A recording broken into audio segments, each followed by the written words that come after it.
host and theme.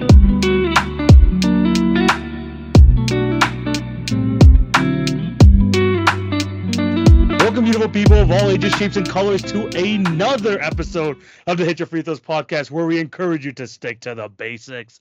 I'm one of your co-hosts, TV, aka TV on basketball, alongside my co-host Jay, aka Knockdown Jay. How's it going, my guy? It's going good, man. Since the last time we recorded, WNBA Finals is over. Obviously, we're going to wrap that up and wrap the entire season up. That leaves us a perfect wide open lane to talk all NBA, and the start of the NBA season is kind of in full flux. We got a lot to talk about today. 100%. And as you can see, it's not just the two of us on the screen today, guys, because we have the first guest of the season. Of course, it's a regular over here.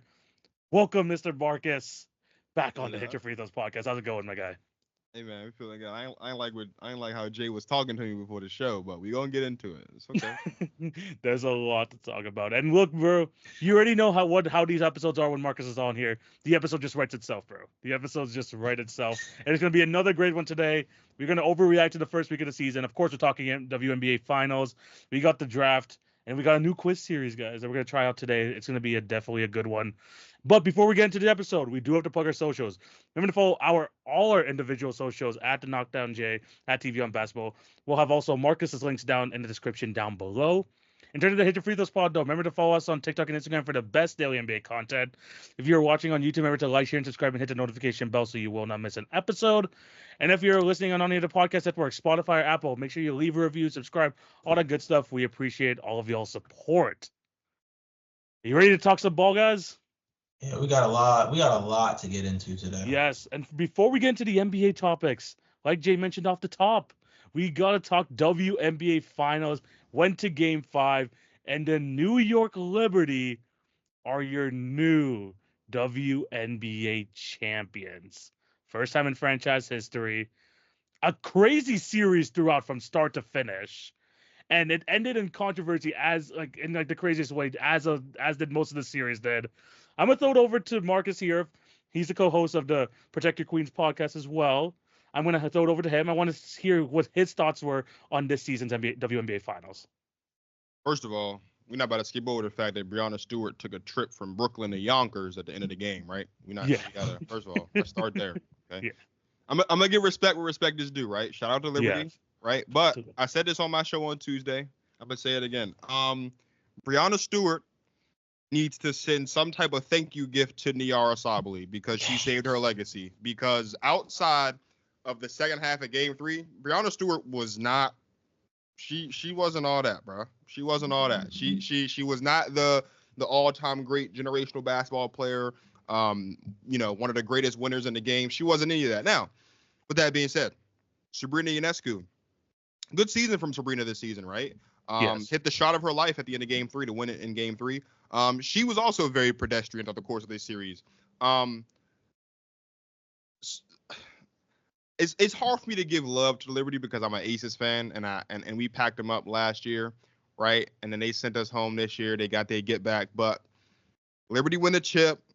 We show respect to the Liberty, but the Minnesota Lynx were robbed. They were robbed. They let Breonna Stewart. Yeah. They let Stewie take a trip from Brooklyn to Yonkers, man, and they ain't say nothing about it. Then they called a foul that wasn't a foul. So I don't know, but Alana defended that perfect. Alana defended that perfectly, and they called that BS foul. It is what it is, man. It was a great series, honestly. In terms of like the type of season that you had, where you had so many more eyeballs, you wanted the WNBA Finals to be a perfect encapsulation of the season, and for the most part, it was a very entertaining finals, for sure. But just that that end of Game 5 was just kind of put a little bit of a tamper on the season. Really good game, really good series though. I'm so glad they gave it to Jonquel though. The WNBA Finals MVP. I'm so glad they gave it to her, consistent throughout the entire series. I was a little bit scared that they were going to give it to Breonna legacy sort of thing, and potentially for that like awesome game for like that one big game that she had. But Jonquel was the best player throughout the entire series, so I'm glad that they were able to give it to her. Jay, your thoughts on the series? I know you were rooting for the Lynx the whole time. So I know that Game 5 cheesed you.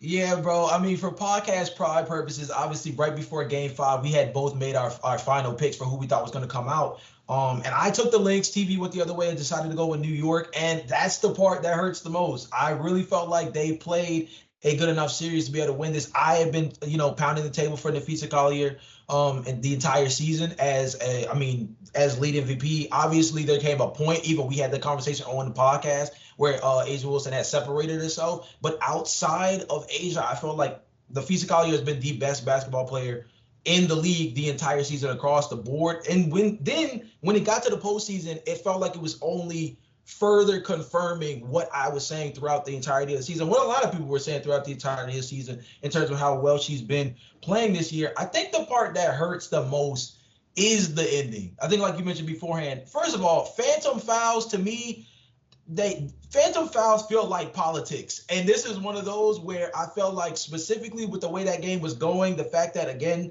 Marcus had mentioned it earlier, New York's top dogs were not necessarily hooping in this game throughout the series. Very notable, but very specifically in this game, we're not hooping.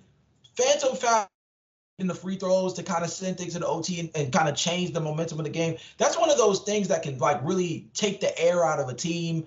Of course, you still have OT to go and win the game, but there is that kind of finish to the regulation that kind of takes the air out of a team.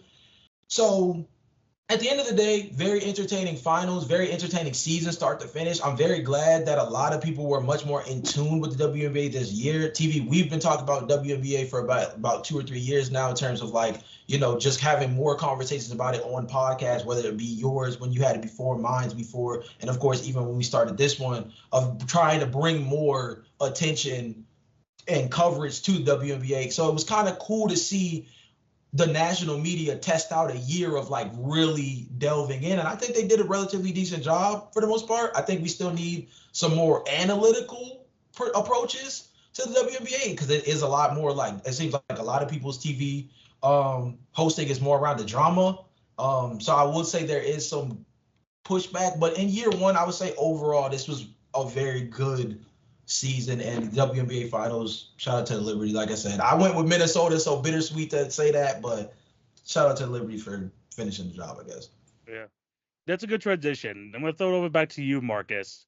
The overall season as an outlook with, Caitlin Clark coming in, the Angel Reese, of course, all the early headlines surrounding around drama started to kind of, shift away throughout the playoffs, and honestly ended with a great series at the end there. What is your thoughts on the WNBA season as a whole, the coverage on it, the influx of new fans? Just give your general thoughts on all of it. How much time we got, man? We'll give it a. No. But in all seriousness, no. Let's talk about it, right?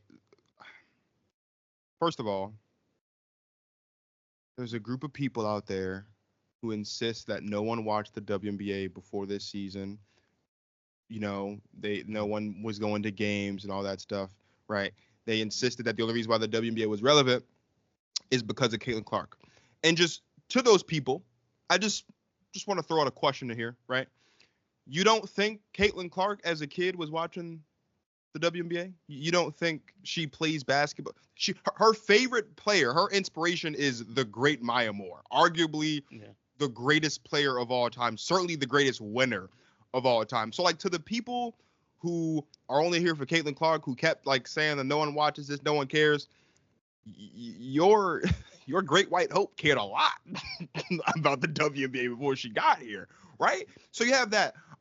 With that being said, to Jay's point about the media coverage and saying it was good or great or whatever word, I don't know what you was watching, bro. No, it's about frequency. It's about frequency. At the end of the day, ESPN gave WNBA shows out of that. They gave it much more coverage in terms of on air, and much more time in terms of prime time coverage. The overall coverage of the game increased by tenfold. At the end of the day, good publicity is good publicity, bad publicity.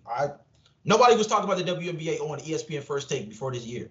That's a change in the narrative by itself. And that's a debate show that people tune into. It's not about, I'm not saying in terms of the coverage being them getting into it, breaking down the weeds, Zach Lowe style, the way I appreciate, because I appreciate a completely different version of media when it comes to covering basketball than others. There are other people who are fans of the First Takes and the First Things First of the world, where they focus more on that debate show aspect. And before this season, these type of things weren't happening. WNBA Today as a show was something that was a separate show on ESPN2 consistently for the last 2 years, maybe a year and a half.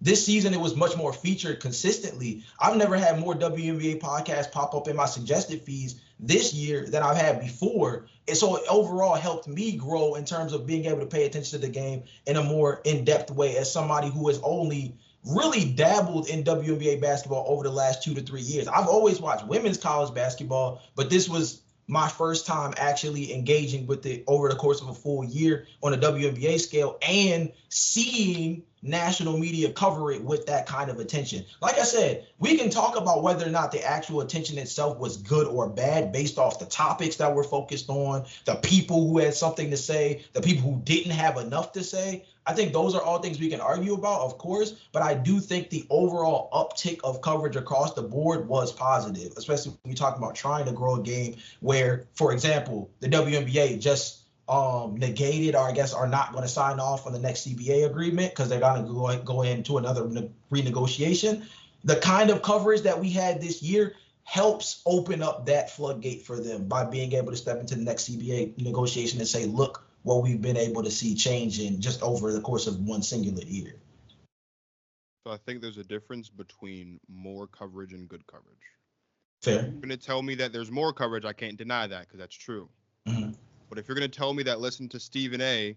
and Shannon Sharp bootlick Caitlin Clark, fair, and put down Andrea Carter and put down Shania Gumake and put down Monica McNutt in favor of Caitlin Clark, I'm not going to call that good coverage, bro.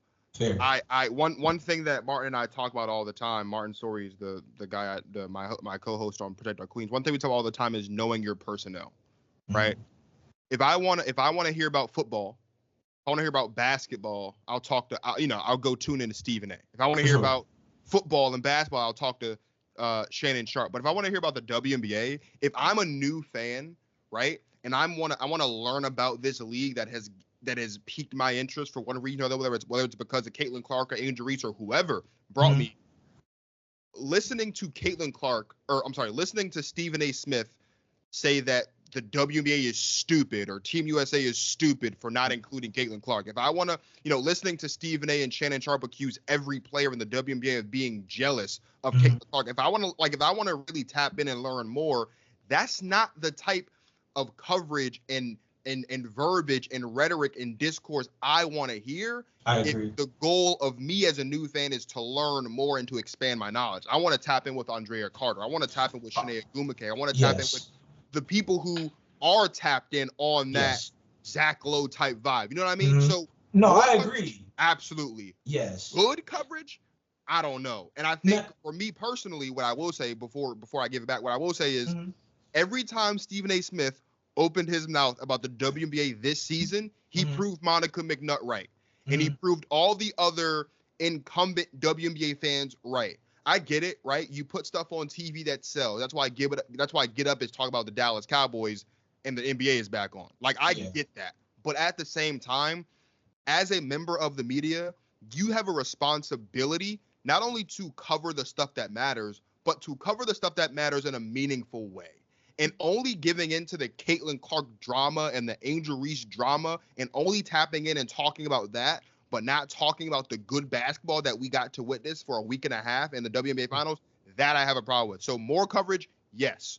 Good coverage, no. And that's an issue, and that's something that I think that we need to see ESPN tap into, because as women's basketball fans have proved time and time again, women's sports fans in general, when you create spaces for us to come and be a fan and safely be a fan, we will tap in. That's why this season was the most watched, most attended season ever. That's why this finals most watched attended finals ever. Same thing for college. Like, it's not just Caitlin, it's not just Angel. So we gotta make sure that the coverage that we're getting, while it is more, is good and meaningful and helpful for the game overall.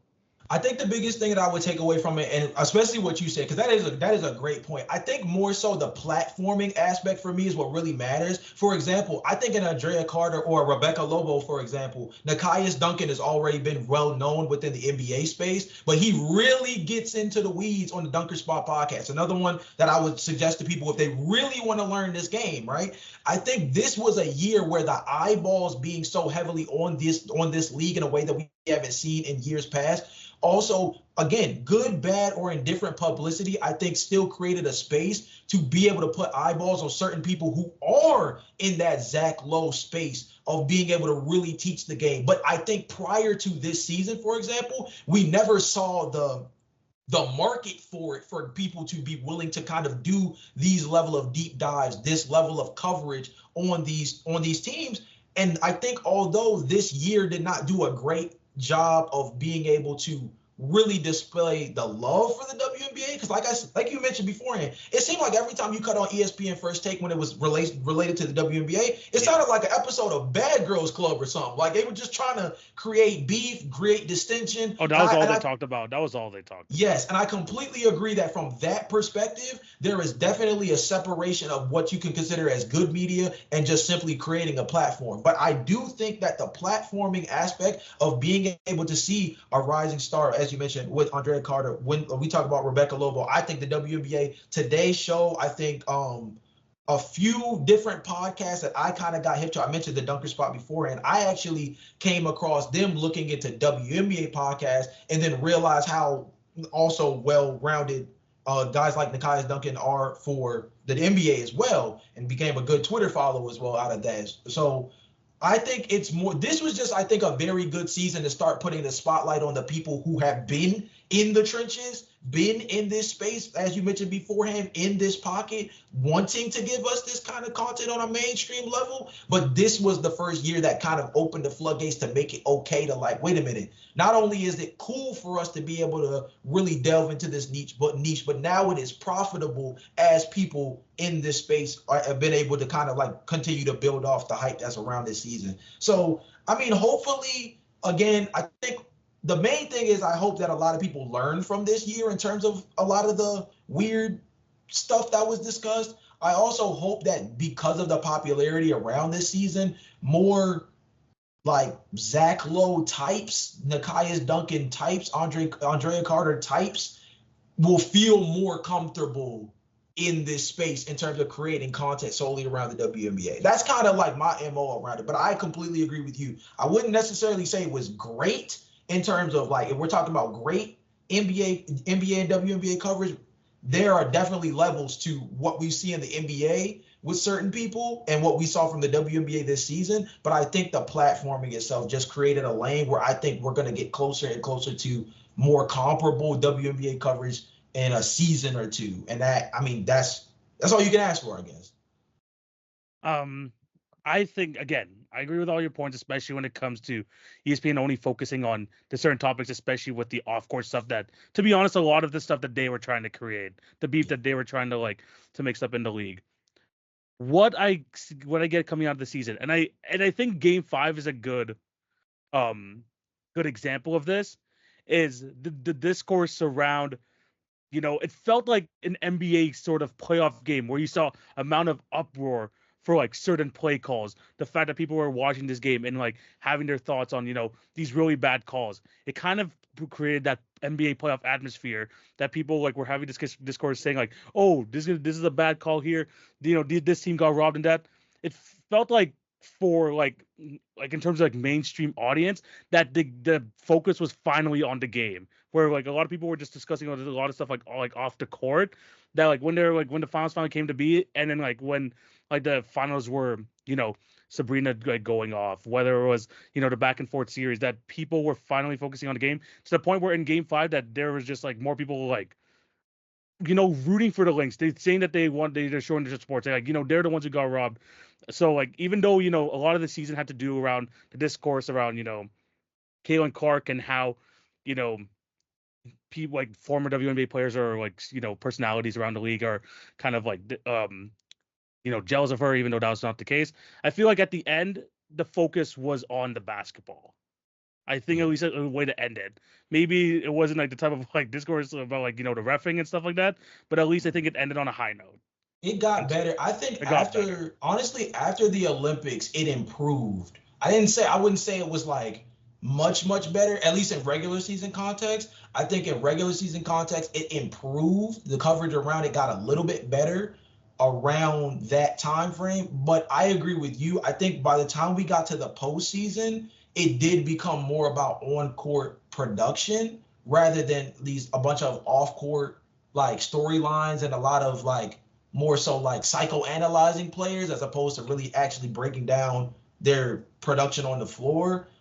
It's one of those things where I feel like when you have a first full year around something that you're unfamiliar with, there's always going to be weird hiccups. And I also think, especially when a lot of people that are associated with NBA media are trying to make a slow transition towards covering the WNBA. I can admit this as somebody that's been trying to learn, that there is a bit of a learning curve between trying to compare the two games, because although the game of basketball is kind of the same regardless of what floor you step on, there's a play style change that completely differentiates how you go about analyzing NBA basketball and who you believe is productive and how they're productive versus WNBA basketball and how you believe that players are able to produce at a high level over there. So I think it was just one of those weird learning curve years, and obviously all of the politics in the background with the Caitlin Clark stuff, Angel Reese, all the players feeling as though we've been here the whole time. Why weren't the cameras here before? All of these other little storylines kind of just they were a part of the long game of we're putting eyeballs on the league, and that's the most that they could. I guess that's the most they could ask for. This, I hope, is going to be a trial run and a testing ground that builds up this league more and more as we get more teams. We're literally getting a new one this offseason, and we're getting another 2 over the course of the next 2 years. These are the type of things that you want to see happen, and hopefully this media coverage thing is just more like the ground zero version of what we hope to see as we get more teams and get more talent. Marcus, do you think it's going to end up improving over the next couple of years? Do you see this like trending in a positive direction? I mean this with all sincerity. I swear, I promise. I mean this with all sincerity. As long as Stephen A. Smith has the pull that he has in ESPN, no. I think because Stephen A. Smith only talks about what he wants to talk about. You would think by watching Stephen A. Smith on First Take that he's like a Commanders fan or an Eagles fan or a Giants fan, the way you think about how much he disparages the Cowboys. He's a Steelers fan. Do you know how many times we hear him talk about the Steelers during an NFL season? Maybe once or twice. He's a Steelers fan. He talks more about his hatred for the Cowboys than he does his fandom of the Pittsburgh Steelers. And the Pittsburgh Steelers haven't been that bad so far this season. I don't think he's talked about the Steelers one time. And if he has, it's been one time. It was the Russ Justin Fields stuff. That was right. Like, that's it. That's the extent. Like, so what I mean by that is, again, I understand the point of like, yeah, like it's here finally, but it also at the same time, as someone that's been watching the game for a little bit, as someone who's been covering the game for a lot, not as long, but still longer than most, this season was stressful from a fan standpoint and from a coverage standpoint. And what I mean by that is it was almost like every time the someone uttered the name of Caitlin Clark, a compliment had to come right behind it or right before.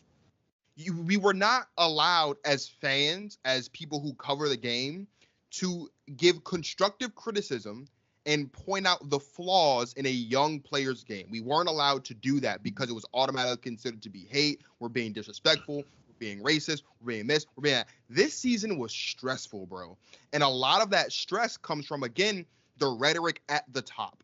Like, whether we like it or not, the rhetoric and the discourse that exists on ESPN and on Fox Sports and all these major shows with all these talking heads, that's the rhetoric that trickles down into the shop talk. That's the rhetoric that trickles down into, conversations with middle schoolers and high schools in the cafeteria. Like, that's the rhetoric that trickles down even to podcasts like this. Yeah. This is that's what set the tone. And so if at the top, all you have is nothing but Caitlin Clark drama, bro, I'll put it to you this way. And this is the last thing I'll say. A'ja Wilson was the first player in the history of this league to score 1,000 points in a single season. Yes. That's never happened before. Yeah. She did things at her position that have never been done before. A'ja Wilson might just be the best scorer in basketball. Mm-hmm. Might be the best scorer in basketball. And despite that, right? Despite all of A'ja Wilson's greatness this season, despite the greatness of Nafisa Collier in her season, despite the greatness even of Angel Reese and what she did in her rookie season, the only thing that anyone wanted to talk about was Caitlin Clark. And again, no disrespect to Caitlin because she's a box office attraction, and I will never question the basketball talent that is Caitlin Clark. But, gentlemen, there are 143 other players in this league. 143. 15 to 20 of them, maybe even 25, are bona fide stars that if you sit down and watch for the first time, you're like, whoa, I did not know these girls could hoop like that. Mm-hmm. But none of them really got that coverage because it was all about Caitlin Clark, which goes back to my original point. More coverage, I've always felt this way. All publicity is not good publicity. Mm-hmm. I've always felt that way. And so I'll just leave it there. Until the rhetoric at the top changes, it's always going to be stressful. It's always going to be a stressful season. It's always going to be about, oh, but what about this? What about that? I want to get back to a point where we can just talk about hoops. Yeah. I mean, that's what all these, like, I mean, at the end of the day, I mean, this is a completely different conversation too, but this is like what ESPN has become. Me and Jay talked about on the podcast one day when Zach Lowe got let go, like that, like, it kind of like focused on, okay, this is like no longer going to be like analyzing. It's not going to be about going into the weeds. It's all about just the talking points. That's really like what they're showing here. And I think that, again, like you mentioned, you know, they're talking about it. It's not but that's all they're going to talk about is not going to be great. But either way, I just think it at least opened the door. I think at the end of the day, what this does is at least it just opens the door to the potential of new fans, and hopefully, you know, as time goes on, as the league continues to improve, as the league continues to get more talent, Juju Watkins is on her way, Paige Beckers is on her way. There's so many great talents that's gonna just help the WNBA grow. I think like hopefully like the discourse changes around that, and you know, Caitlin Clark might not be at the top of that, but I'm just glad at least it's like, you know, the jar is like becoming a jar, and that we were able to like that, like this, like at least like this becomes more of a discourse than, you know, not talking about it at all. Again, but Marcus is 100% right. We need like just ESPN in general. I think it's like an ESPN general thing. Talking points, just talking about those type of storylines, especially the off the court stuff.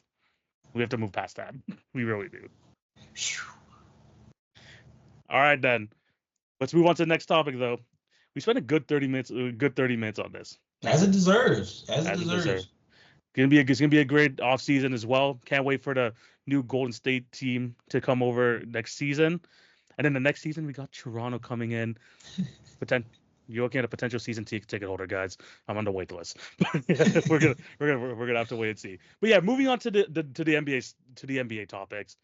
Week 1 overreactions, guys. We have got 1 or 2 games for each of these teams going on. And to be honest, we decided to just put the floor out to anyone. We're gonna just overreact like crazy. We're gonna go through. We're gonna give 2 overreactions each. We're just gonna talk about what's been going on in the NBA this past week. Marcus, I'm gonna throw it over to you since you are the guest. What is like one of your biggest overreactions to the first week of the NBA season so far? I think Paolo might be the most underrated first round draft or first overall pick ever. I don't know if that's I don't know if that's an overreaction as much as it's just like an observation that just needs to be talked about. But Paolo is not a bad basketball player.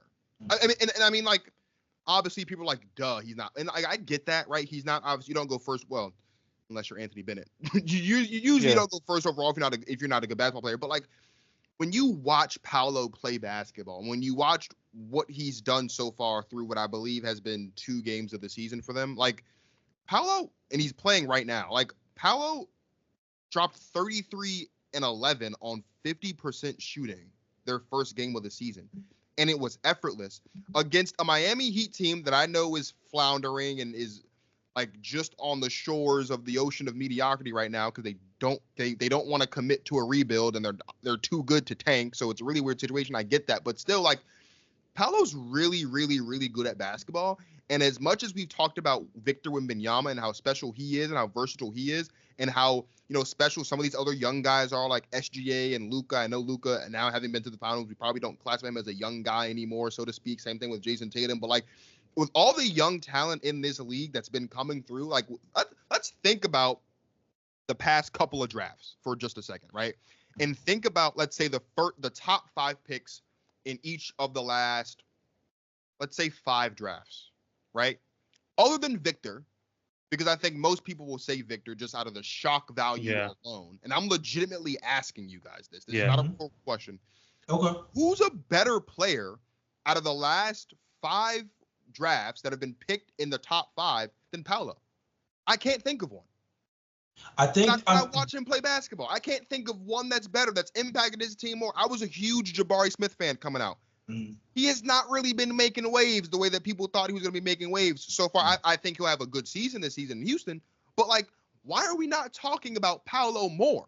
I feel like there's maybe I'm missing something. Maybe it's because he's in Orlando. I don't know, but I feel like we need to be talking about Paolo a lot more than we are. TV, who was my go-to team last year that I said everybody needs to watch for before the season even started? Orlando. Bro. Marcus, we're on the same wavelength, and the reason why is because this kid came out his rookie season he was one of the best foul drawers in the NBA, getting 7+ foul calls a game. He was getting to the charity stripe at least 6 to 8 times a night as a rookie. That is Shaquille O'Neal level stuff while not being a bully ball type under the basket kind of player. He has improved his jump shot through the first 2 seasons. Year 3 is going to be very big for him as an Orlando Magic team that now has real expectations. Granted, some have made very unprecedented expectations. True. I think last year was a very good measuring stick for this team when you look at the bar that they have with Franz, Paolo, Jalen Suggs, who had a little bit of an out-of-body experience shooting the 3-ball last year, but at the same time is an all-NBA caliber defender on that team. Paolo Banchero, my eyes lit up the minute you said that because of the fact that this is a guy who, when you talk about number 1 overall picks, bro, I can't name like more. There's not many people you can name that were taken number 1 overall discussed less over their first initial rookie contract. Like not just when he was drafted year 1. I'm talking through the first 2, 3, 4 seasons of his NBA career.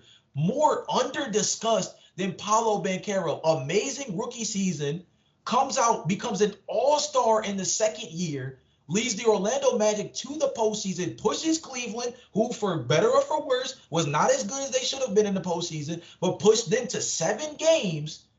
And it's like we're completely undermining the fact that this dude just so happens to probably be already a top 7 dude at his position. Like that, I think that's a pretty insane circumstance, and I completely agree with you. I think it's becoming to the point where people use underrated very loosely.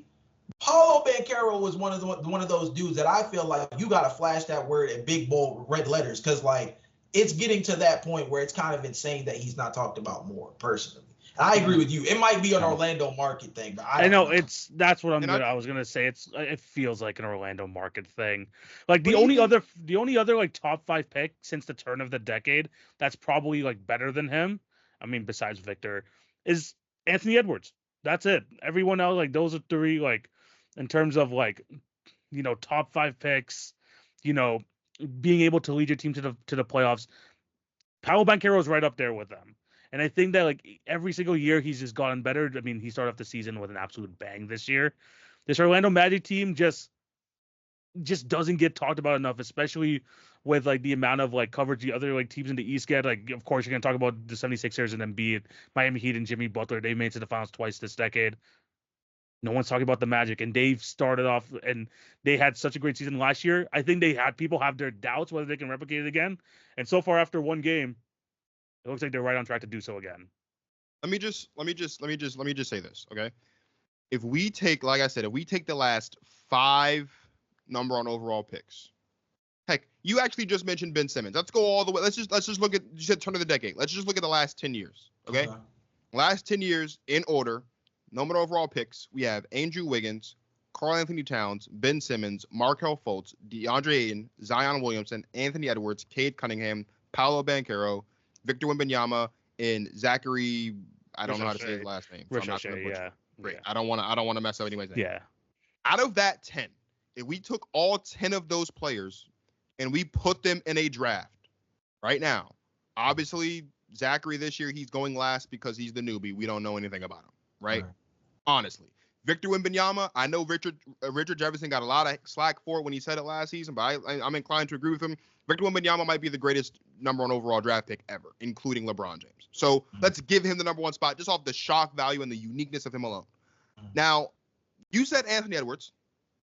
I'm inclined to agree with you just because historically there's a really good 2-guard like Anthony Edwards who can play on both sides of the ball. You're likely going to win yourself some championships. Let's say Anthony Edwards number 2.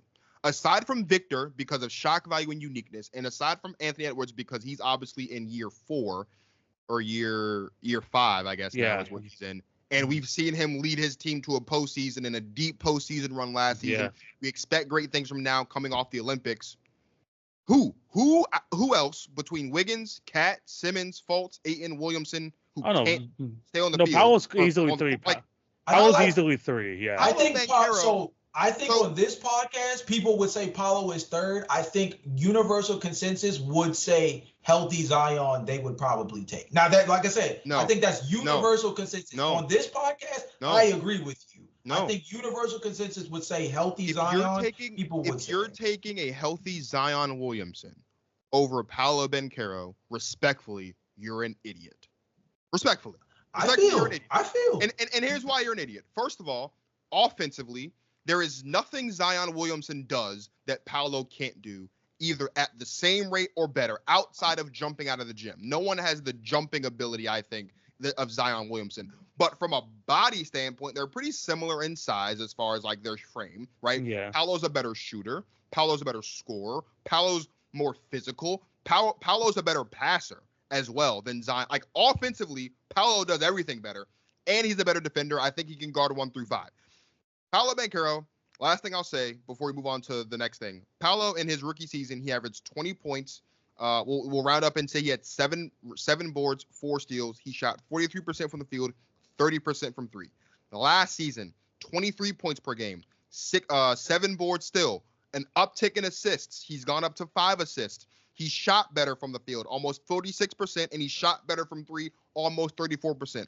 Paolo, I know it's only been 1 game, but right now, on 1 game, he had 33 and 11 opening night. He also had 3 assists. He had a block, and he shot 50% from the field, 50% from 3, 80% from the line. If Paolo Banchero consistently this season is, I'll say, a 25 and 12 guy, a 24 and 11 guy, and he's in that uptick in assists continues, or he's still averaging around 6-7 assists. He's still shooting 45% up roughly from the field, and he's still about an 80% free throw shooter. That guy is going to be in the MVP conversation if that's what Paolo's giving us. Now, I know the MVP of the past couple years has just become the best player on the best team, but we know what MVP is. MVP means most valuable. And if Paolo Banchero on this team, to your point, Jalen, who actually has a little bit of expectations now based on last season and based on the growth that we expect from a lot of these younger guys. If Paolo is a 25 and 11 guy on an Orlando Magic team in an Eastern Conference where they could very easily, I'm going to go on a limb and say, be a top 4 seed in this conference. Because let's think about it. The Celtics, I watched the Celtics with my own 2 eyes last night in D.C., and I left the game in the 3rd quarter because they beat on the Wizards. They were up 30. I get it. It's the Wizards, but still, we left that game early. The Celtics are still the Celtics. I do think a healthy Milwaukee Bucks team is the 2nd best team in this conference. I do. A healthy Giannis, a healthy Dame, a healthy Chris Middleton. I still think they're number 2. The Sixers, I don't know what they're doing. They have 2 of the most injury-prone players on this side of Derrick Rose in league history. I don't know what's happening there. Not named Kawhi Leonard, obviously. Maybe they're a 3 seed, but I don't know. So those are 2 teams that are definitively better than Orlando. And I'll give the Knicks credit because I am probably in a minority outside of New York that thinks that the Karl Anthony Towns trade actually wasn't a bad one. I don't love it, but it wasn't a great. I don't think it was a terrible trade. It wasn't great. It wasn't bad. So if those are the 3 teams I would say for sure are better than Orlando, Paolo Banchero can certainly lead the Orlando Magic to a top 4 seed, and I think we can see them playing in the conference semis. That's how good I think Paolo is. And to your point, Jalen, it's a shame. People throw this underrated word around a lot. People walked up and down and said Klay Thompson was underrated for 12 years. Last I checked, he's been in the league for 14. At some point, buddy, he's either properly rated or he's overrated. I don't know. It got to a point where like calling Klay Thompson underrated became an overrated thing to do. Paolo Banchero, maybe he's not underrated. Maybe a better word would be underappreciated, because I do think there are a lot of people who give him the credit he deserves. So maybe he's not underrated. Maybe he's underappreciated. But like I said, if Paolo Banchero is going to consistently be a 25-11 guy shooting 45% from the field, and this Orlando Magic team wins the games we expect them to be, bro, top 4 seed, I think they can be the Oklahoma City Thunder of this season, a young team that just shoots up to the top of the conference. Again, I do think the Celtics have that number 1 spot on lock, so they might not get that 1 seed, but look out for the Magic if this is the Paolo that we're getting. We need to be talking about Paolo more. Everyone needs to be talking about Paolo Banchero more. That's fair. That's a fair overreaction. He's been very good. I'm excited to see what he could do throughout this next season. Jay, your first overreaction of the first 1 or 2 games of the season. Hey, man, I'm coming over to me and Marcus's neck of the woods, and I got to talk about these Washington Wizards, man. Let me ask you guys a question. What do Stroh, Miles Swift, Darko Milicic, Hasheem Thabeet, and our poor guy Alex Sarr all have in common? They are all second overall big men that are going to flop before this rookie contract is over, brother. I got to be honest with you. I'm worried. Really? I'm worried. And again, we're doing overreaction pods, and I got to start as spicy as humanly possible. This was a guy during the draft process that I think had a lot of upside. I think when I looked at him more so coming out of Perth, that the defensive upside was the part that I gravitated towards a little bit more. This was a dude who was being in conversation to be taken by the Atlanta Hawks at number 1. Obviously, that's not a completely separate, that's not a very big separation between getting taken number 1 and number 2. But I think that goes to show you that coming into this season, there were very high expectations, at least in terms of what his individual productivity could be as a guy on both sides of the floor, as a dude who can play the 4 and the 5. I got to be honest with you, through the first game of the regular season and going back to the preseason, this has been a guy who has not really showed me very much aggressive around the basket. He has not been he's not been a good rebounder so far. He has not showed off any real skill as a mid-range shooter. The dude has been settling for 3-pointers at an abnormally high rate for a guy who doesn't seem like he should be behind the line just yet.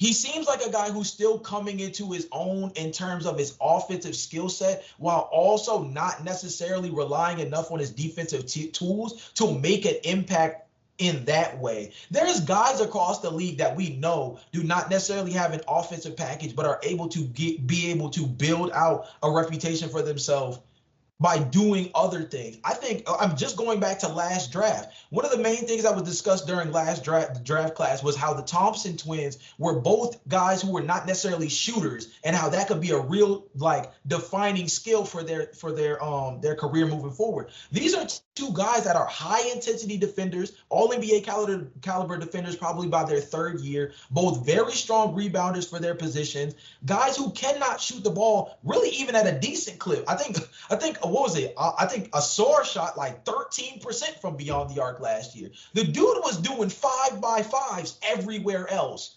Gave you the level of impact that made you feel him on the floor, despite the fact that he did not have an offensive package to put much pressure on the rim or as a shooter. Alex Sarr, through my first full lens of him, starting with the preseason and, like I said, in this first regular season game, Boston is a juggernaut, and I understand that.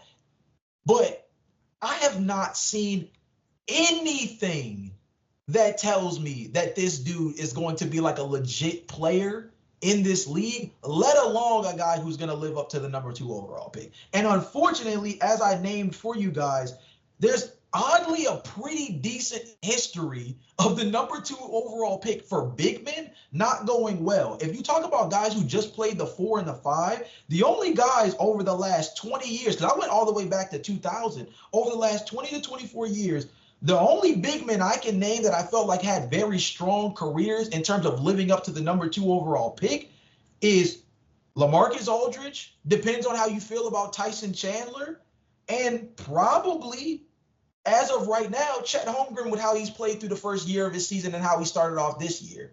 Those are the only 3 guys at the 4 or 5 position over the last 20 years that I can name. Yeah, no, I know Kevin Durant. I know there's a handful of. But you said I didn't hear you said the 4 or the 5. Yeah, no, I'm saying at the 4 or 5 spot specifically over the last 20 to 24 years, there have not been a good handful of big men that have been able to thrive in this league. If you look across the board, there's not many to pull from.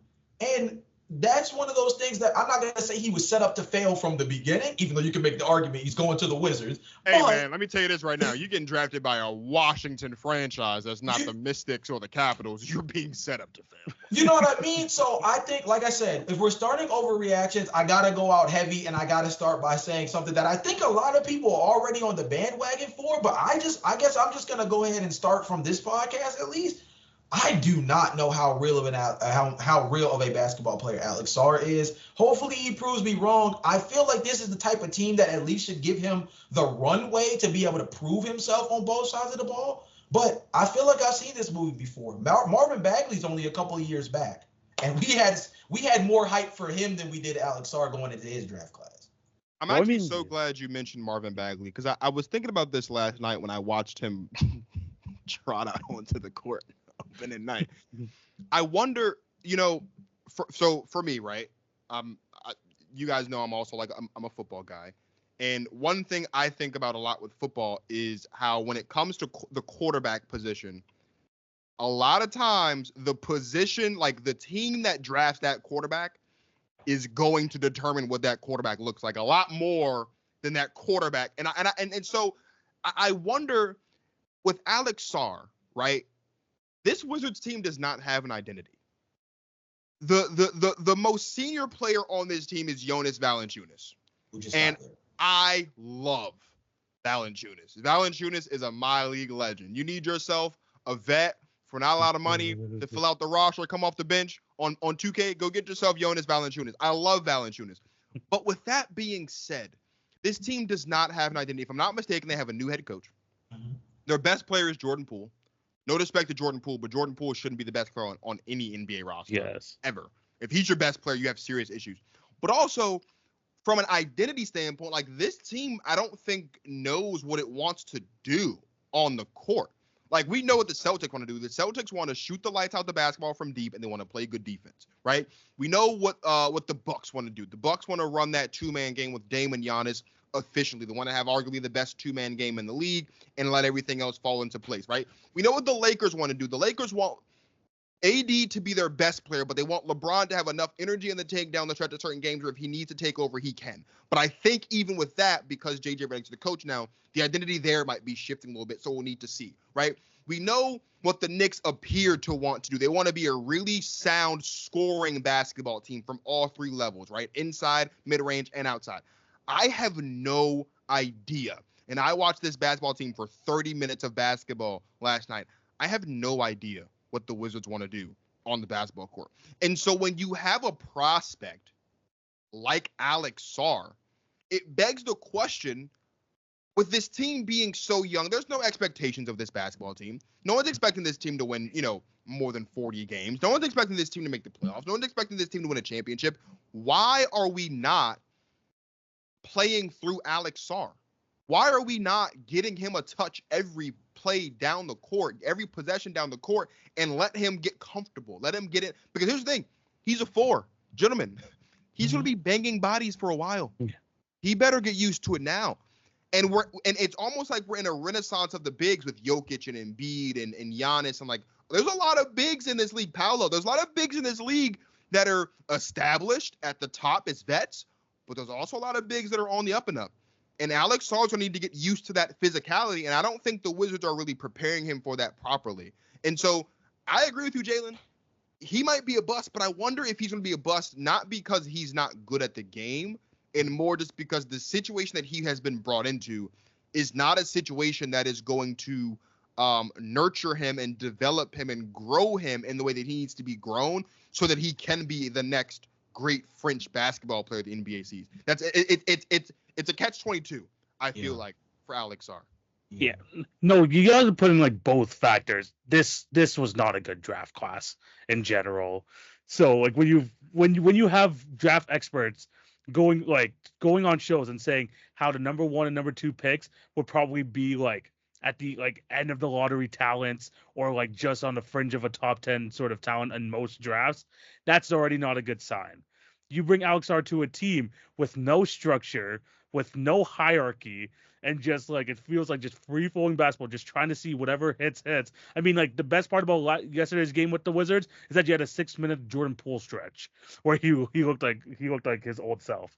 So when you get put into that sort of situation in Washington, plus you're not part of a strong draft class overall, there's not many like you're already not put in a good position, and like this is why I think that a lot of people, like, I mean, me and Jay throughout the season previews were like, who's going to win Rookie of the Year? Who's going to be the one to stand out? Because to be honest, a lot of the guys that like we looked at in the lottery, are they even going to get rotation minutes? Maybe not. Like, there's very few people like who's going to be able to like get like starting spots right away. And I think like with Alex Sarr, you want to see him grow. You want to see him be a defensive anchor. But if you have no structure for him to succeed, if you don't have like some sort of like plan going forward, like you mentioned, like you have like the Wizards have like no sort of game plan going into games, how are you going to expect this man to succeed? He's not like a Wemby type of prospect where he can overcome a system. It's just not going to work this way. And I think it's gonna be a rough season or for Alex Sarr overall. Man, I don't know, man. I think like you said, it's two things could definitely be right at the same time, and Washington is one of those teams that I would definitely fear for any young guy to go to, especially at the big position.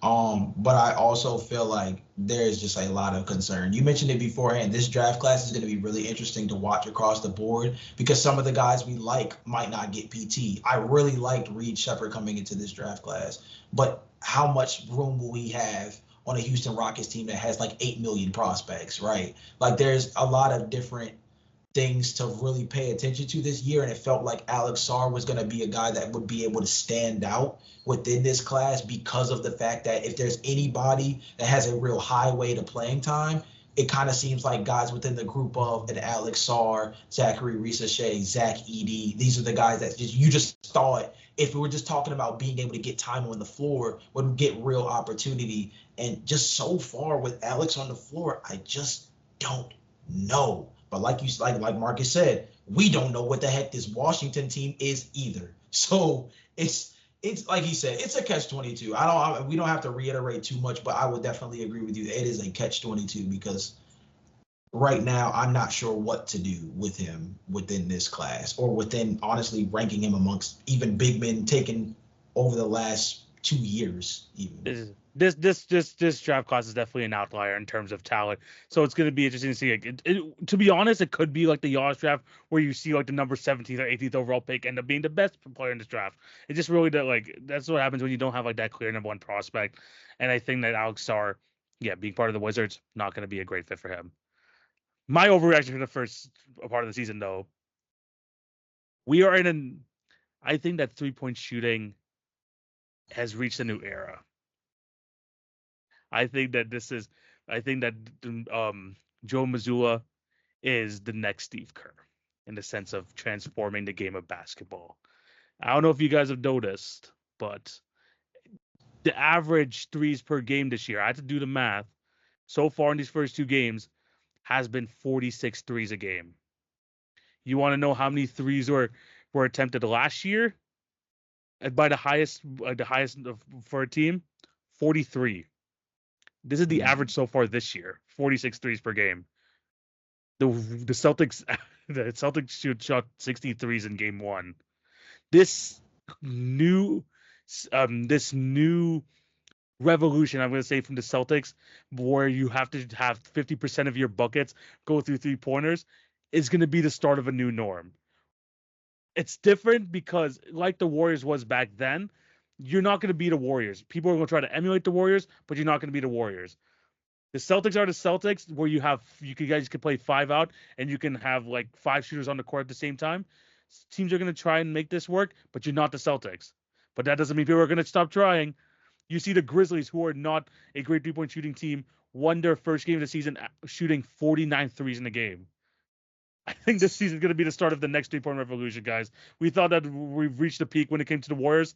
This is going to be the next peak, and I think it's going to be through Celtics basketball and people trying to emulate that.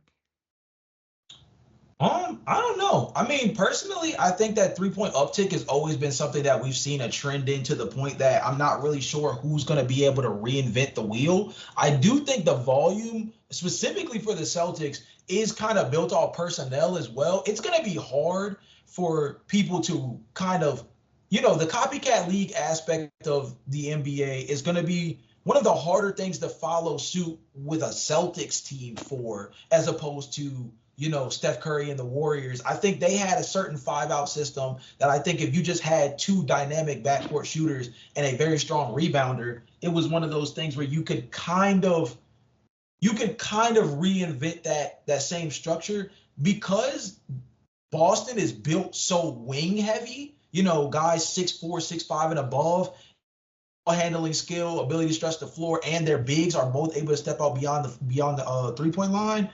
Their structure is just so unique that I'm not sure if they are, quote unquote, the new norm, or they'll be able to create a new norm. Now, 3-point shooting uptick, we got to keep an eye on that, but I think that's something that's been going on for a little while. The part where I will give you your flowers in terms of even leaning into this is any team willing to take 60 of them is willing to roll the dice in a way that we have never seen before. And that's including like the James Harden Houston Rockets of old, who were like built off of this same, if it's layups and threes, if it's not layups and threes, it's not our offense type of mentality.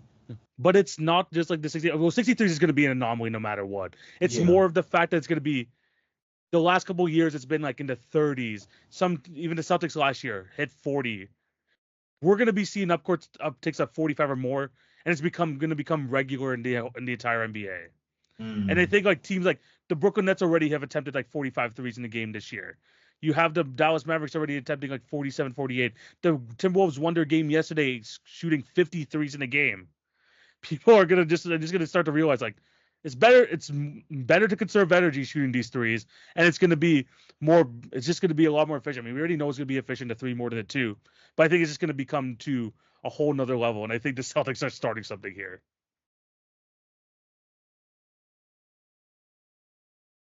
The moment I'm waiting for is when we get a finals matchup between a team that shoots the lights out of the ball from 3 and a team that has no problem executing from the mid-range and down low. That's when we're going to really, really see which is better, 3s or 2s. Because we have seen the Celtics torch teams because they shoot so many 3s. We've also seen the Celtics get torched because we shoot so many 3s. And right now, personally, I hate the volume of 3-point shooting that we see in the NBA. And maybe it's the women's either. Yeah, maybe it's the women's basketball fan in me, because you don't see that many in the WNBA. There's a lot more movement. There's a lot more ball movement. There's a lot more passing. There's a lot more shooting the mid-range shot, driving to the basket. Not to say that these things don't exist in the NBA, because obviously they do. But 46 threes per game is what we're averaging. That's a massive risk. We're talking about 138 points, potentially, in a basketball game. And you're not hitting all of them. If I'm not mistaken, I think the average team hits maybe 45, 50% of their shots from 3, somewhere around there. Lower, even lower. No, even lower. What's the league average? 36%. 36%. So even lower than that. So we're talking about you are sacrificing. If we just do 40% of 140 real quick, we want to just round it, right? You're talking about giving up you're leaving almost 70 points on the table, bro. So you still got to go and figure out how you're going to, it's just too, where are all the 3-level scorers at, bro? Where are all the 3-level scorers at, bro? There was a time when mid-range basketball used to be the thing.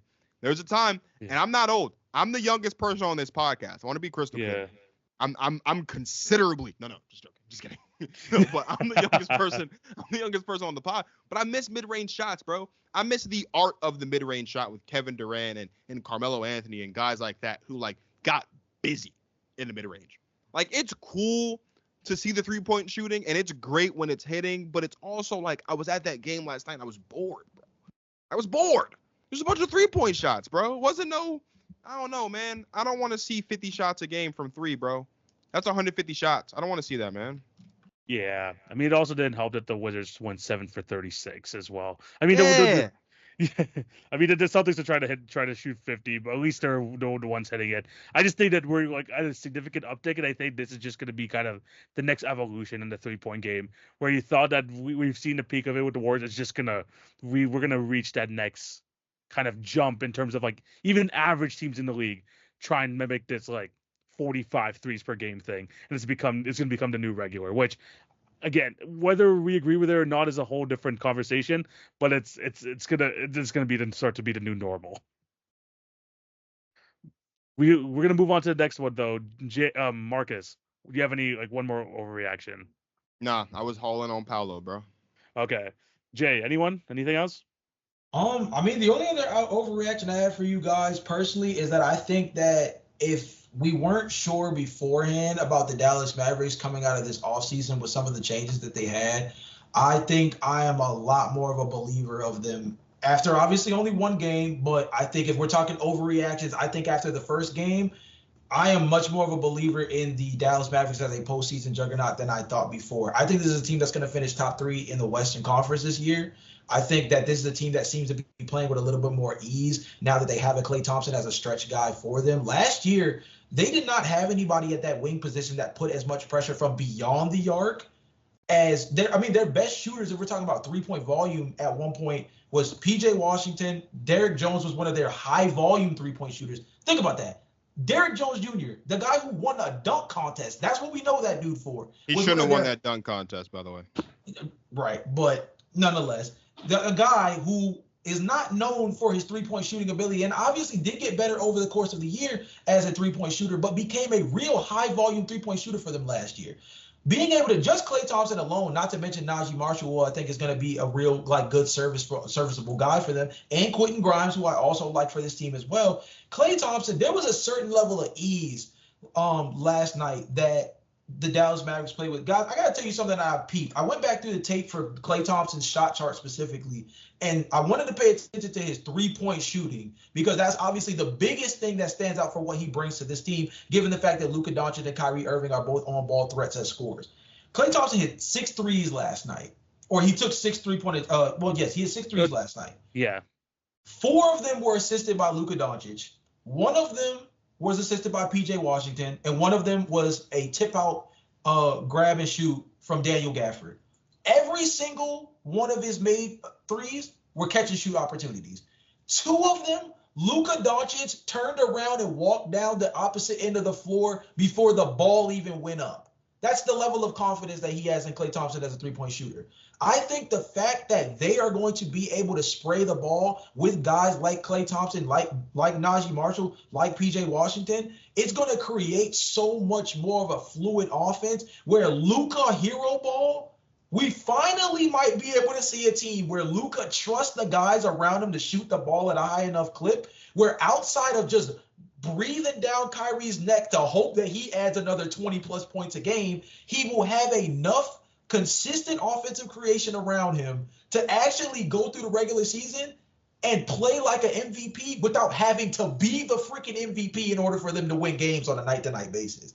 Like, I think this might be one of the most fun Luka Doncic teams that we're going to see. And I think we say this a lot of times about a lot of different teams, right? Like, we'll say, like, on paper, this is the most optimized looking team that Joel Embiid has ever had in terms of a roster construction. We said that coming into this season. Or I think when you talk about a team like, this is a lesser known version of it, but for example, I think that the Orlando Magic, who we mentioned earlier, grabbing a KCP, that's going to be, and say they make a trade for an Anthony Simon, somebody that's a high volume shooting guard. Okay, we're optimizing the Orlando Magic as a team that has real good forward depth, but still needs real shot creation and needs somebody to shoot the three ball. We throw this word of optimization out, and it's always more of a theoretical thing. And we never really get to see what like the maxed out version of like a team where all the puzzle pieces fit looks like. Again, 1 game sample size, but man, this team, I'm not going to say they have no flaws because we can't go that far yet. But this is a team that at least offensively, I mean, good luck. This is a walking 120, 25 plus a night, like waiting to happen if they're going to shoot the ball at this kind of level. I mean, like, you got to remember who was in Klay Thompson's role before was Klay Thompson. You mentioned Derrick Jones Jr. This is what they wanted Josh Green to eventually be. This is what Tim Hardaway Jr. was in years past. When you improve that to Klay Thompson, it's gonna look different, and you can see how happy Luka was out there. He had I think cameras are following him going into the locker room. He's like, "Oh man, pass the Klay Thompson. It's an automatic assist." Like he had it with the biggest smile on his face. Like he never had this level of shooter on his team like a Klay Thompson. And I think that if he can, I mean, 0 for 10 jokes aside, if Klay Thompson could still be, like that sort of like, top 3, top 4 shooter of all time sort of thing, and now him as a number 4, maybe number 3, number 4 option on this team, I think we're gonna see like not like a resurgence year, but kind of Klay Thompson in his like next role in terms of like the later stages of his career, and I think he's gonna be fully maximized next to Luka. I agree. Yeah. One more overreaction I have though, before we move on to the draft, I think that LaMelo Ball might be an All-NBA player if he stays healthy. Like this guy changes so much for the Charlotte Hornets, and like seeing how they played last year. I mean, Brandon Miller was good. But seeing LaMelo lead this team, man, it just reminded me how much fun they were to watch a couple years ago. We don't get to see much LaMelo Ball basketball over the last couple of years because of the ankle injuries. But seeing him play the other night, and I mean, I just looked at the stats for today's game. He's looking like he's off to a fantastic start, shooting 6 for 11 from 3. This Hornets team just plays so much different underneath it, like with him as their leader. I think that the Hornets could low-key be a surprise playoff team if all goes well.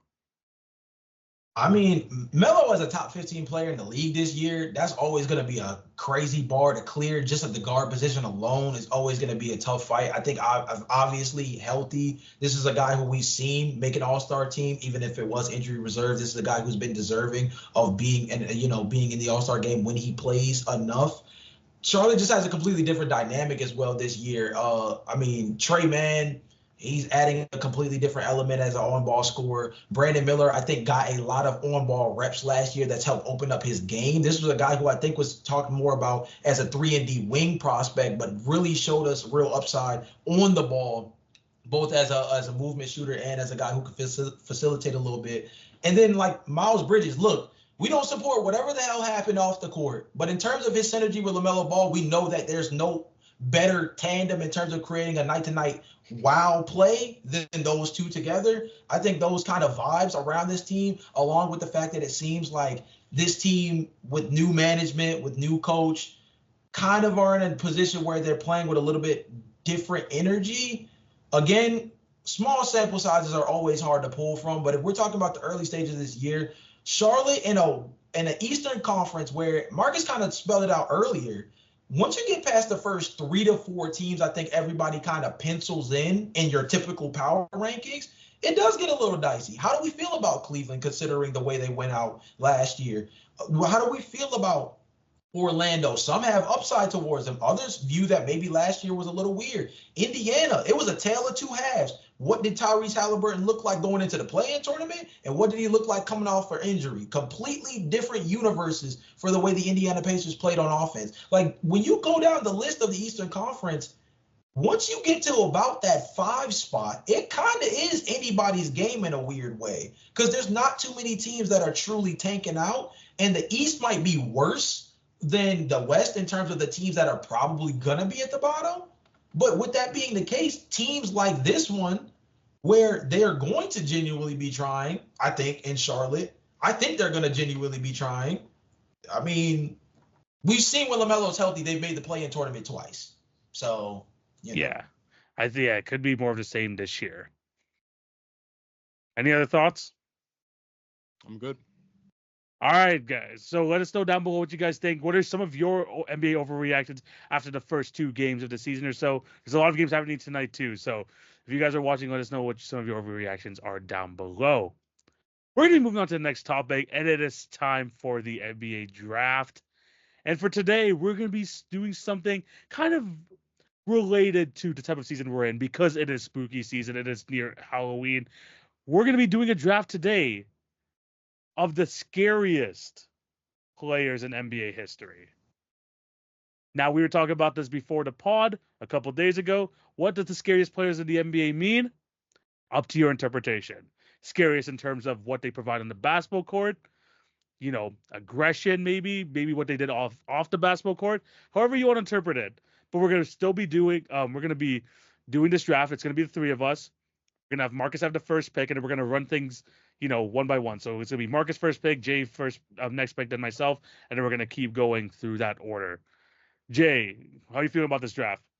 Hey man, like you said, it's based off interpretation. So I'm gonna just go off vibes. I'm not trying to win the game at 2K here, so I think I'll try to pick some pretty funny and obscure names. And trying to create honestly the scariest team possible. However you want to say it. However you want to view it, it's going to be the scariest team possible. But like I said, Marcus, you have the first pick in this draft. Who are you taking? We're not drafting a starting 5. We're just drafting 5 players. Mm-hmm. We're just drafting. No, 5 players per. Yeah, no, it's 5 players per person. Yeah. 100%. No. Yeah. I was asking, are we doing like a starting 5 type of situation, or we're just picking 5 players? Starting 5. We're doing a starting 5. Oh, so I need a point guard, a shooting guard, a small. Oh, I see what you're saying. Format-wise, yeah. We're doing across the board. Yeah, as if we're trying to do a basketball game. Yes. Mm-hmm. Okay. First pick. I think scariest player ever. Give me 12-13 LeBron James. That is a terrifying man. It don't get no more scary than that. So we'll start there. Miami Heat LeBron, especially that year, 100%. That was like probably peak LeBron right there. Sir, yes, sir. Yeah, he should have won. He should have won Defensive Player of the Year. Let's be completely honest. He should have. He should have won Defensive Player of the Year. All right, that's a great pick. Jay, you got the second pick. Who do you got? Let me get black belt James Johnson, man. Come on, man. If I'm out in the street, man, James Johnson seems like a guy to bet on. Yeah, that's a good one. That's a good one for number 2. For myself, the scariest person potentially in league history is just 3-peat Shaq. Just anytime during that 3-peat, if you have Shaquille O'Neal on that basketball court, the rim is crying, the other centers are terrified. Give me Shaquille O'Neal. That's not a bad. That's a great point. That's a great point. Yes. Okay. This next one was tough. I'm gonna say I slotted in 05-06 Kobe. Oh. Oh, is that 35 point per game Kobe? That is 35 point per game Kobe. Okay. Yes, sir. Yeah, 35 point per game Kobe. I know that Kobe too well. This man dropped freaking 81 on the Raptors that year. Can't even. I know that man way too well. All right, great pick over there. Jay, who do you got? Shoot.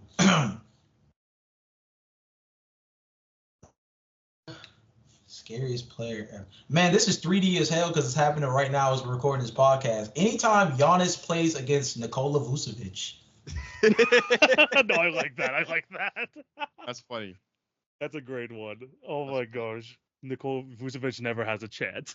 Dude, got postered on today as we were recording. Just absolute terror, dude. The dude averages like 34 and 13 or something against the Bulls naturally. It's one of those things where Vucevic, he can't sleep the night before he sees Giannis clearly.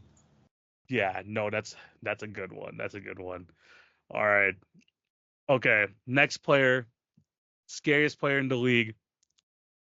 Give me Lob City Blake Griffin, and I'm talking about the one where he had the freaking, when he had like that haircut, not like the, not the curly hair one, where he had the freaking buzz cut when he was dunking on fools every single night. Give me that one. Poor Pau Gasol and Kendrick Perkins did not were looking inside the rim every single play.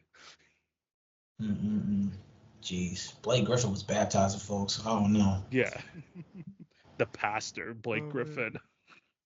My third pick. I'm gonna be honest. In an effort of just being completely honest, a part of me wanted for my point guard to take point guard Braun. I did want to do that. Yeah, I'm not gonna lie to you, but I didn't want to use the same player twice. So my point guard is untucked Kyrie. Untucked Kyrie. I had a feeling he was going to be chosen in this draft. Untucked Kyrie. I need a shot down the stretch. We're going to untucked Kyrie at the 1. That's a fair one. I had a feeling he was going to get chosen at some point in this draft. Jay, who you calling your next one? That's a good one. So for mine, I'm going to fill out the forward spots because I pretty much handled the 3 and the 4 by getting my center. Let me get 2013 DeAndre Jordan, a.k.a. Mr. Baptized himself. That was the year that we saw Brandon Knight come and go. Oh, goodness gracious. Yeah, that was – no, this man was literally a freaking Undertaker, just putting people to the grave. Damn, yeah, that's a good one. That's a good one, too. My next one, give me just Angry Russ. Give me Angry Russ because every time this man went to the rim – you just know that the rim was going to be shaking for the next possession or two. Like, the amount of, just those tomahawk dunks where he would just make the rim just shake for the entire play. No. I got to give myself Angry Rush. Good point. Yeah. That's a good one. For my 5, we're going with Cap. We're going all the way back to before any of us were born. Taking Kareem Abdul-Jabbar. 71 specifically. I think that was the best season of his career, the 71-72 season. I'm taking 71-72 Kareem Abdul-Jabbar to be my 5. Bro, I swear I heard a story from that season where he would just spit on people in the elevator. The Kareem was freaking nasty, probably. bro. Probably. It's crazy. But yeah, that's a good one. Jay, who you got next? I heard a crazy story on Theo Pinson's podcast, and it just kind of continues to push the narrative that this player was just an insane guy. I just have to keep pushing this narrative for him.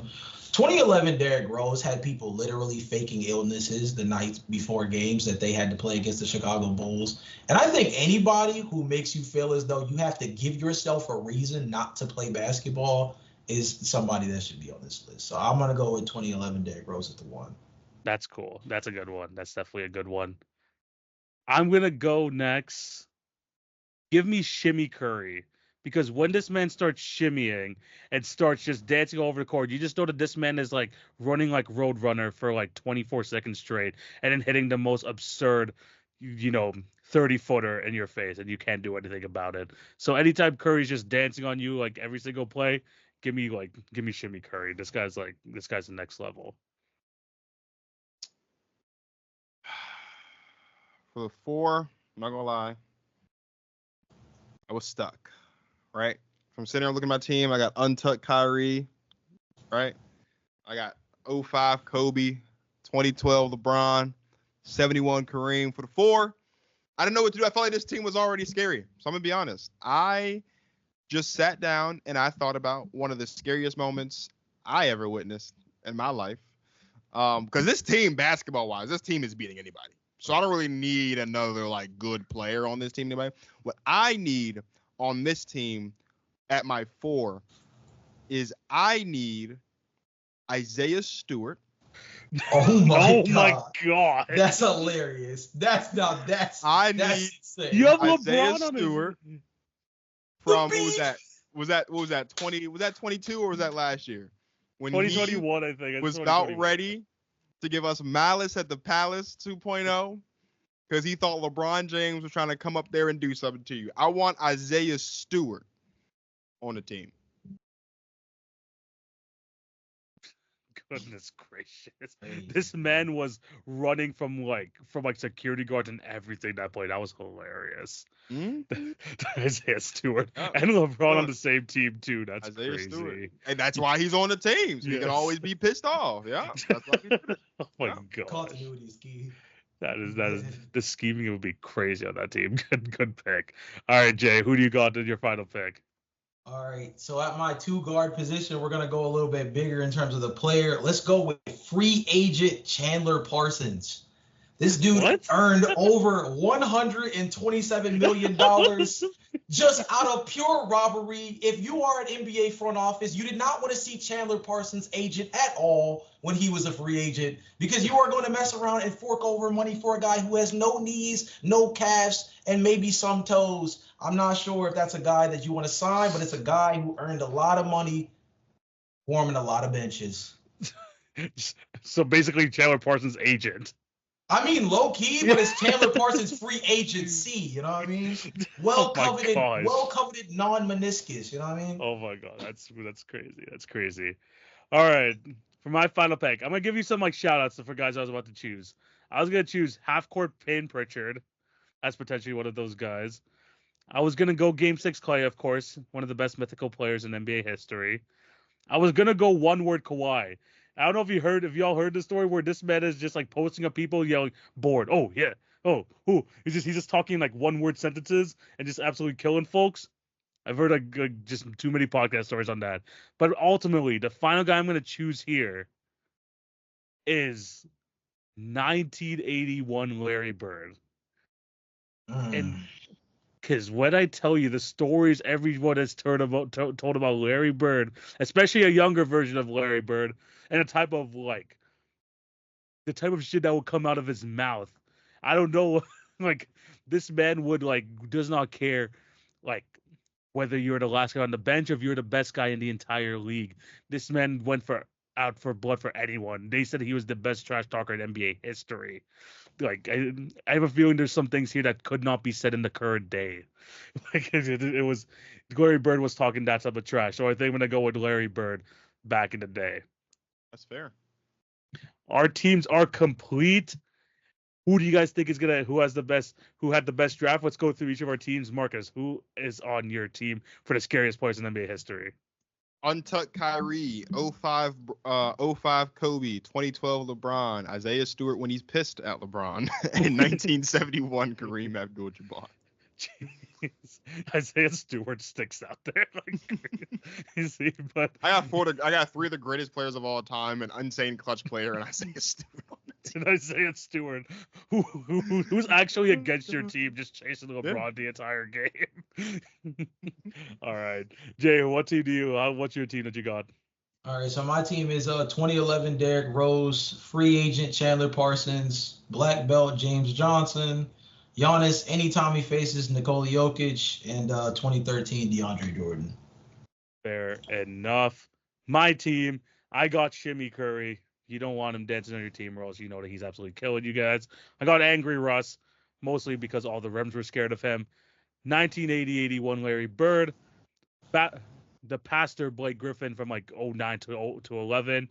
And then 3P Check, because nobody wanted to see that man on the court because he would put your head in a basket. Let us know what you guys think down below. Who has the scariest team amongst the 3 of us? Is it myself, Jay, or Marcus? Let us know what you guys think down below.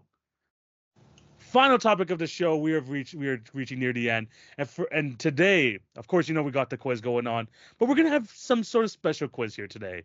Because we have a guest on the show, I thought it'd be a great time to introduce a new series where we have Jay, of course, who does this quiz every week, but he is here to show that he is, our basketball podcast is one of the most knowledgeable ones, and he's going to try to protect the honor of this podcast as we bring in different guests every single month.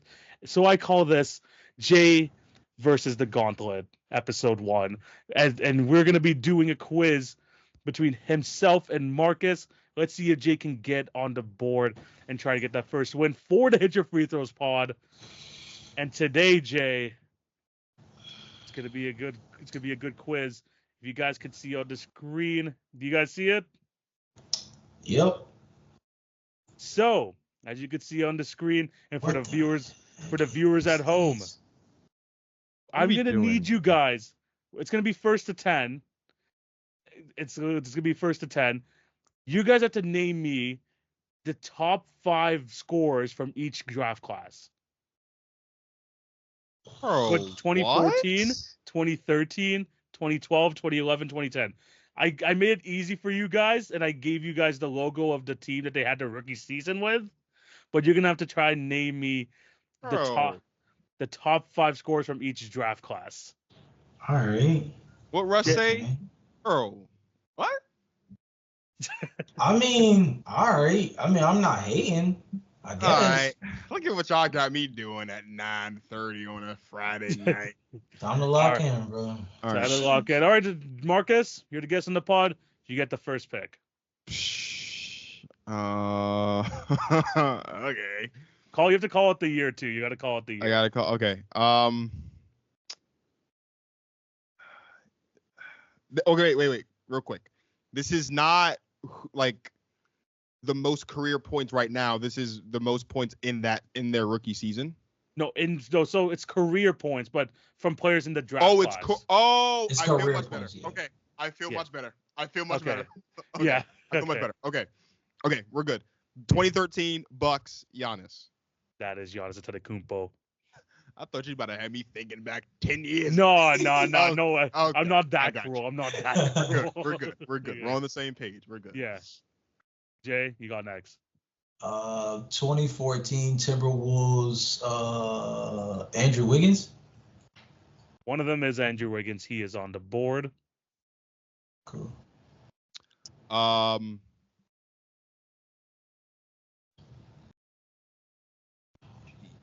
Okay.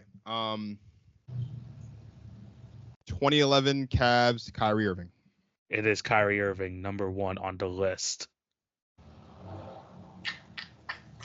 Career points is crazy because you got to think of guys who's had like long enough careers for it to matter. I mean, they're all from the same draft class. True. Philly 2014, that's Joel. That is Joel Embiid. Even though he missed a crap ton of games, he still makes it on the list. Crazy. Is that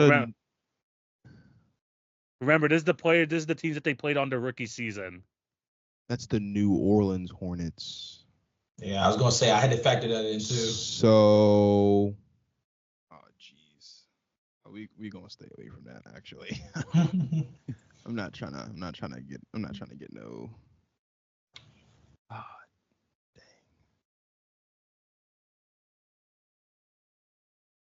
2014 Nuggets. Is that Jokic? That is Nikola Jokic. Okay.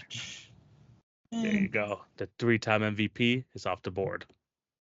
The other Minnesota one is that's Cat. That is not Karl-Anthony Towns. It's not? Nah. It is not. Oh, okay. Then I think I know who that is. I'll come back to them. Get what y'all got me doing at 9:30.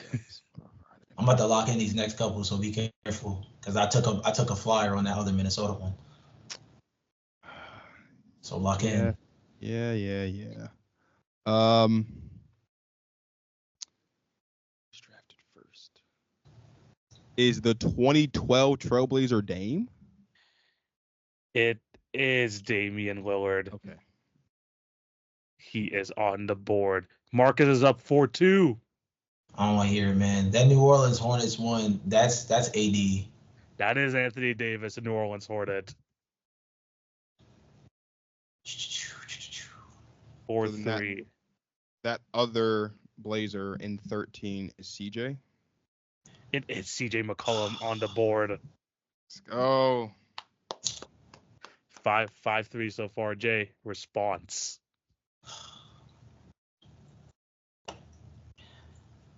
Is that 2012 Detroit Pistons? Is that Andre Drummond? Honestly, I'm just trying to double check my list. No, it is not. Okay. All right. I don't know. Jeez, boy, you got me out here thinking. Yeah, I know, right? Yeah. I'm like, damn, there's no way this is right.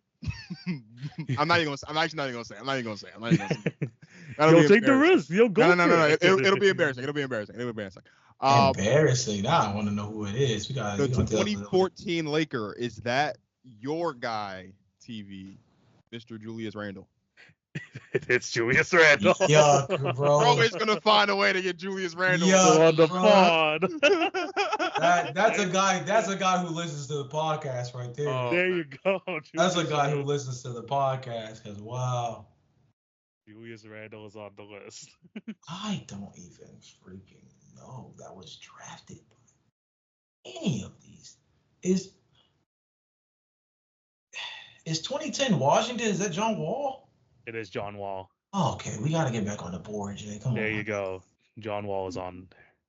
Gotta get back on the board, man. Back to Marcus. Hell. Marcus. He has 5. I think it's 5. Is it 5 to 3? 5 to 3. Hold on, G. I got 6. Hold on. Was it 6? 1, 2, 3, 4, 5. Is it 6? 6. You're right. You're right. Yeah, you got 6. I'm gonna say no. You got 6. It's 6 to 4. Show some 6 to 4. Show some respect. Yeah. 2011 Golden State. That's Mr. Klay Thompson. It is Mr. Klay Thompson on the board. Man. That's like the one I felt confident about. There you go. Oh. It's Klay Thompson. Oh, man. Yo, that 2011 Milwaukee is bugging me because I feel like I don't know what the f- that is. Oh my God. Who are any of y'all is the real question. Knicks, Utah, 2013.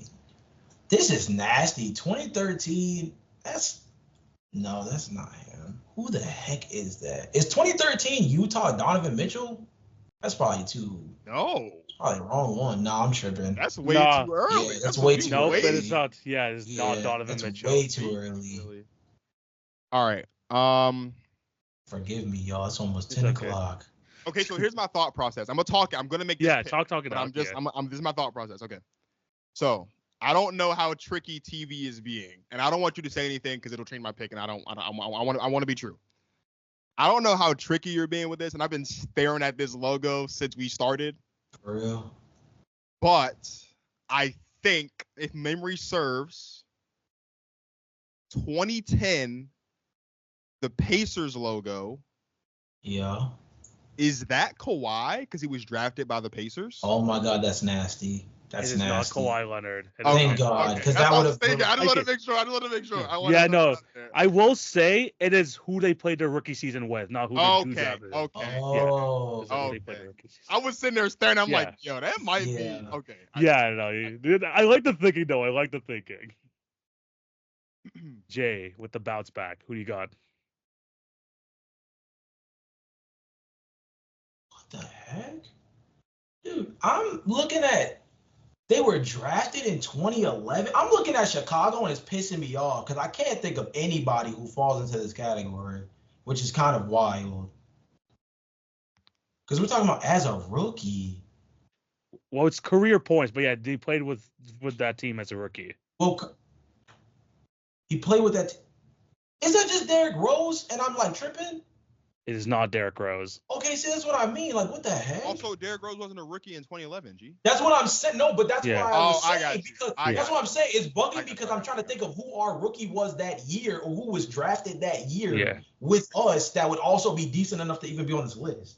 That's the So part if that's it's not- blowing me. So if it's not Kawhi, is that Pacer Paul George? It is Paul George. Yeah. No.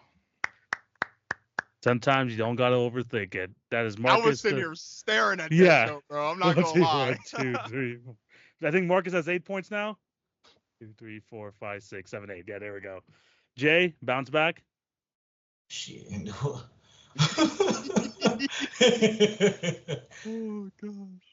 Oh gosh. I know you're thinking rookie seasons, but sometimes you don't gotta overthink it. That's all I'm saying. Yeah, I mean, true, but I mean, you said they were drafted by that team. Like, I don't know, like. Well, they played their rookie season with the team, but also they're probably like there's a good chance that that's probably their like most known team as well. Well, depending on who you are.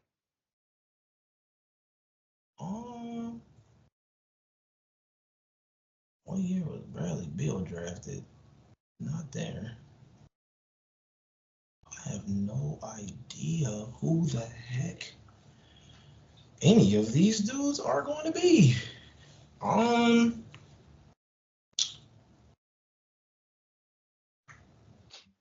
I don't know, man. I mean, I'm just gonna put. I don't remember what team he started on or what team he played the most for, but like, is 2012 like Detroit Pistons? Are they like Tobias Harris or something? It is not Tobias Harris. Yes, yeah, I don't know. I'm like blanking. It is Chris Middleton. Yeah, I'm blanking. Like this is It is Chris Middleton. He legit played. He played his rookie season there before he got traded to Milwaukee the next season. Okay, I was about to say I don't know. What the heck? Marcus is 1 point away. Jay.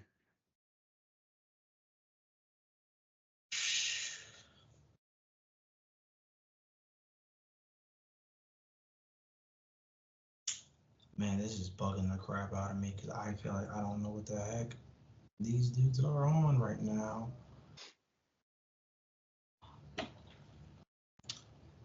It has to be right. That Washington Wizards has to be Bradley Beal. It is Bradley Beal. It has to be, dude. Like, what the heck? There you go. Bradley Beal on the board. I'm not gonna lie to y'all. I'm not gonna lie to y'all. I'm out. Oh, good stuff. I'm good stuff because I'm about to say, dude. Like, I'm gonna try to hoop, but like. All right. Okay. I'm gonna go back to that nasty guess I had earlier. Yeah. That I was talking about that I was gonna say. If it's right, I'm gonna cry. I'm out. All right. We're going to 2011. Yeah. I'm looking at that Sixers logo. Yes. Please. Is that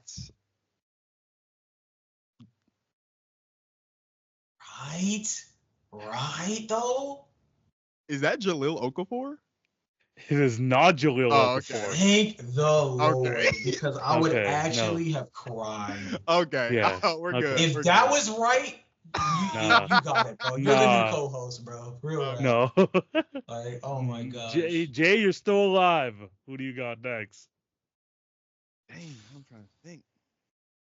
Is that Golden State? Is that Draymond? It is Draymond Green.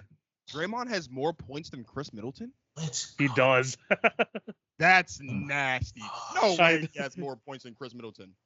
He has... Actually, no, wait.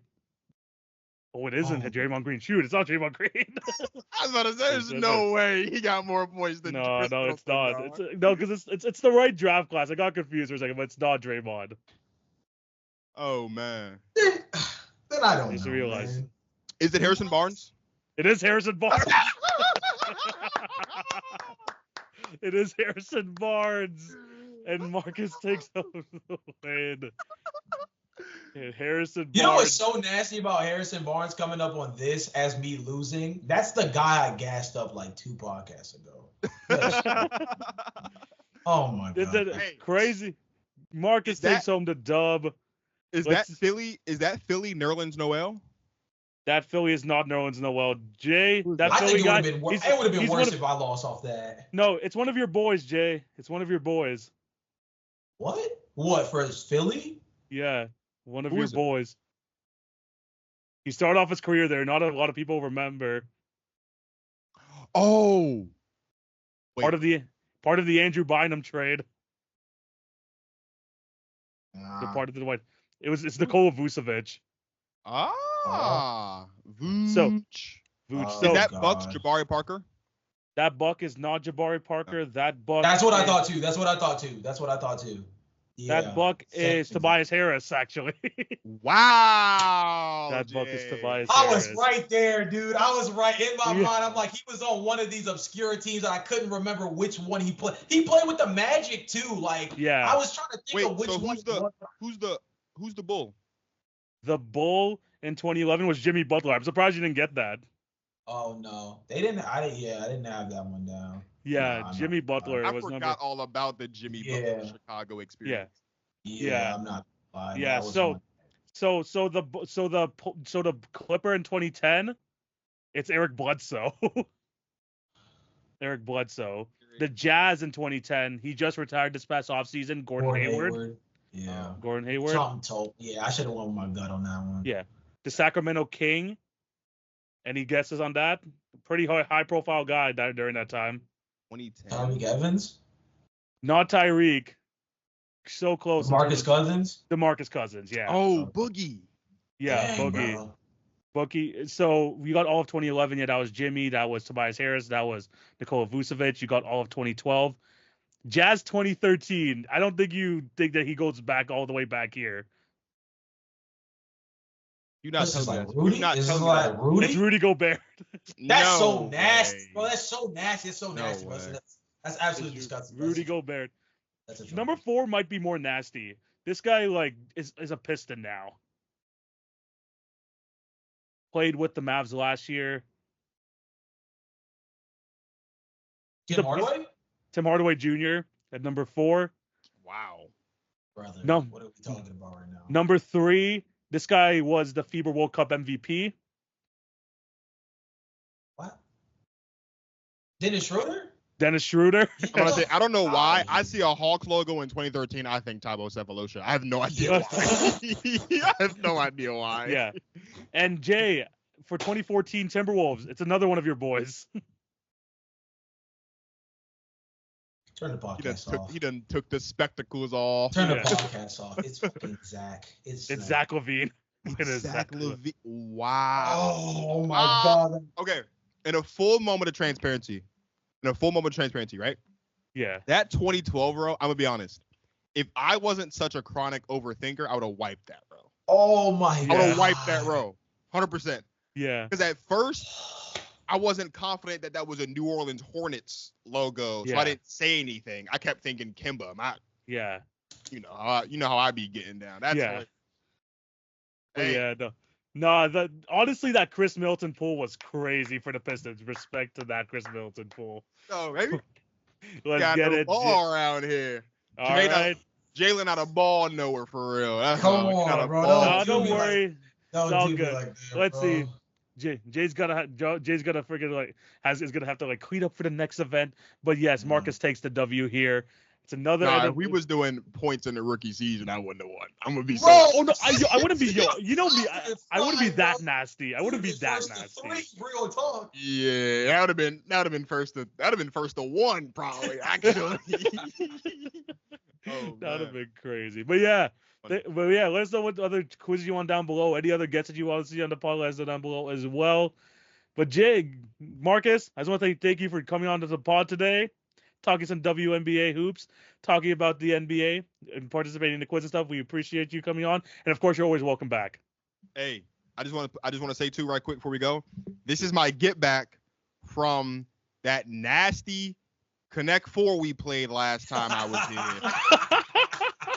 I don't know what y'all had going on January. Had me playing Connect 4, and that's my get back. So technically we're tied, which means I'm coming back pretty soon to break that tie. For sure, we're gonna have him back in the season, of course, to talk more NBA hoops, potentially even closer to the WNBA expansion draft when we have the Golden State going on. So we might have him on for that type of episode as well. So again, thank you, Marcus, for coming on. He's definitely gonna come back on the show soon. And Jay, final thoughts on the episode. Anything you have to tell these people before we sign out? Hey man, it's kind of hard to deduce so much from the first, game or two of the NBA, but it's got me pretty excited for some very particular players. Some guys that I'm kind of zeroing in on from the role player spot have already kind of stood out to me. So that's kind of one of those things I'm going to lock into a lot more this year. We know who the stars are, but I think in a year with so much parity, a lot more parity than I think we're even used to as well. The role players across the league are going to be one of those spaces that I kind of try to occupy a lot of. And I think that this is going to be a really interesting year in terms of our content. Obviously, we played around with the Jay versus the world type concept today, but we have a lot of other stuff that we're kind of playing around with in terms of the content. And that means both on the podcast and on the social media channels. Got to tune into the TikToks, got to tune into the YouTube Shorts, the Instagrams. It's going to be a lot of different variations of content this season around. We got to match the energy of the NBA. The NBA is giving us a lot of good games and a lot of really dope talent. So we have to give you guys some real unique segments and different stuff on the show and on the podcast as well. So we're going to try our best to do that. Yeah, 100%. It's going to be another great season. Again, we're going to be having a lot of great episodes. We're going to have some guests on the pod as well. Once again, thank you guys for Marcus for coming on, and it's going to be another great season coming up for us, guys. But yeah, thank you guys for watching. Hope you all have a fantastic day. Remember to check out all of our channels that will be going down below. Check out all the Hit Your Free Throws pages, YouTube, podcast networks, daily content on TikTok and Instagram. You can find us everywhere. And yeah, it's going to be another great season coming up. We're going to be back again here next week talking some more NBA hoops. But yeah, thank you guys for watching. Hope you have a fantastic day. This is TV, this is Jay, and it's also Marcus. We're signing out. Peace.